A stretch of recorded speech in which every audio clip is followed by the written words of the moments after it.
By some estimates, pornography is now a $10 billion business in this country. Yeah, for comparison, the NFL, the king of U.S. sports leagues, brings in the same amount of money. But the big profits are sometimes coming at a very tragic cost. And tonight, the Fox 9 investigators have traced one woman's story through the industry. Here's Tom Lydon.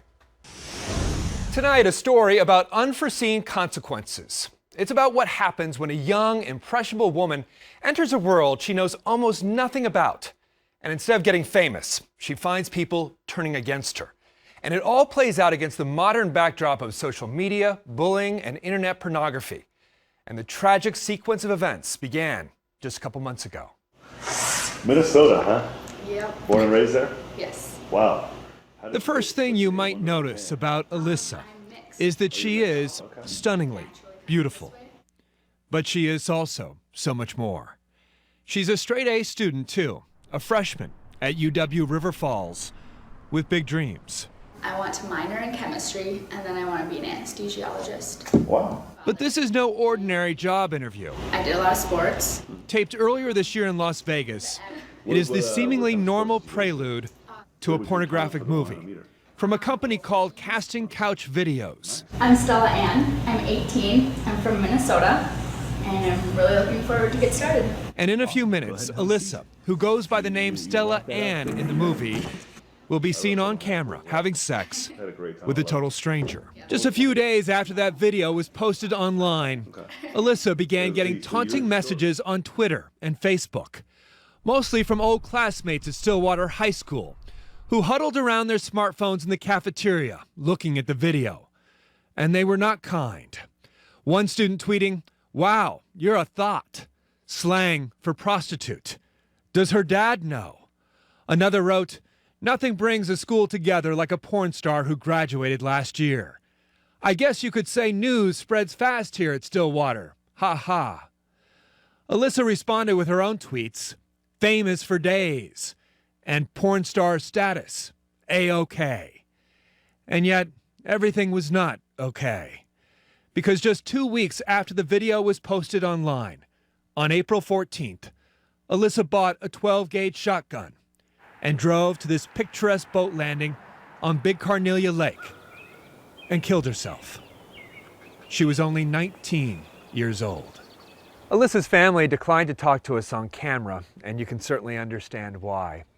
But they told us it is true, Alyssa did suffer from depression at times.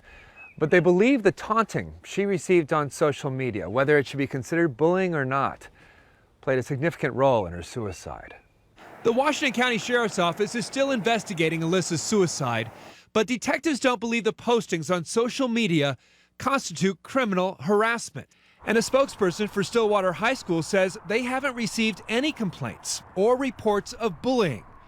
But they point out correctly that Alyssa was no longer a student of theirs. But her classmates at UW River Falls say they have little doubt what drove her to suicide. A lot of people either A, they're being really negative and trolly about it, or they are kind of like standing up and saying like this shouldn't be happening and it shouldn't happen to people. It's kind of sad it's still happening, actually. I think it's sad when someone is pushed to that extreme. Okay, when someone picks on someone that much and they feel like they want to take their own life, I feel like that's incredibly sad. And there is a striking contrast between Alyssa's story and that of Duke University freshman Miriam Weeks, a.k.a. porn star Bella Knox, who sat on the very same couch. Weeks becoming a kind of celebrity with a glowing profile in Rolling Stone magazine last month and appearances on the talk show circuit. I don't want to take out hundreds of thousands of dollars of loans when I'm 18 years old. The women's studies major making headlines for making no apologies, saying pornography not only paid for college, it makes her feel empowered. I'm breaking barriers between the mainstream and between the adult industry. And I think that that's great and it's amazing. And I want to keep getting my message out there about female empowerment as well as sex worker rights. See how she's biting her lips and everything else to be so okay with this. Look at her. She's like, she's not sure what to do. Joy Friedman doesn't buy it for a minute. A social worker with Breaking Free, a nonprofit that helps women get out of the sex industry. She sees young women like Alyssa and Miriam all the time and sees little difference between pornography and prostitution. especially when she hears the man behind the camera. How you feeling?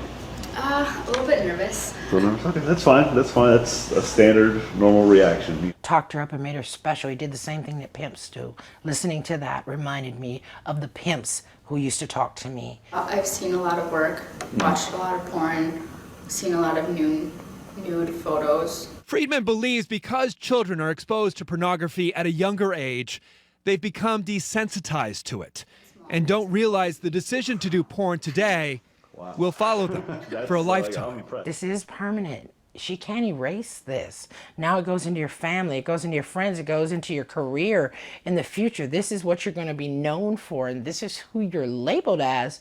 That affects you. Just like a normal childhood. Yeah. Nothing crazy. Everything was just like normal, huh? Yeah, pretty much. Okay. I would bet if we had to go back further and take off the layers of what happened for her, that we'd find there was something dysfunctional in the home somewhere in the past. Alyssa's had more than her share of challenges growing up. Her biological father has a rap sheet for theft and swindling. Her mother and a boyfriend were busted for dealing drugs and neglecting Alyssa's younger siblings. Alyssa had moved in with her grandmother when she was just a young teenager. And Alyssa struggled with money, transferring last year from St. Catharines to UW River Falls. The kids from Stillwater High School who are making fun, do you blame them? Yeah, I do. I mean, I blame them because everybody plays a role here. You can be a part of positive or negative. Why didn't no one go talk to her and say, girl, why did you do that? What can I do to help you? What are you going through? Instead, we jump on the bandwagon and it's her fault because she got in a video. Since Alyssa's suicide, there's been an outpouring of grief on social media with moving tributes. Friends remembering a sweet, bright, and intelligent young woman with so much promise.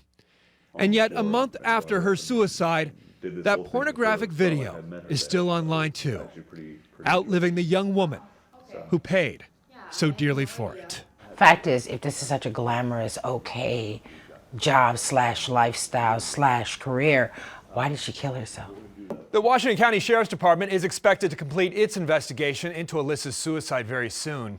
About a month ago, we informed Casting Couch Video that Alyssa had killed herself. They have not returned our phone calls or emails or answered why they continue to keep that video posted online. For the Fox 9 investigators, I'm Tom Lydon.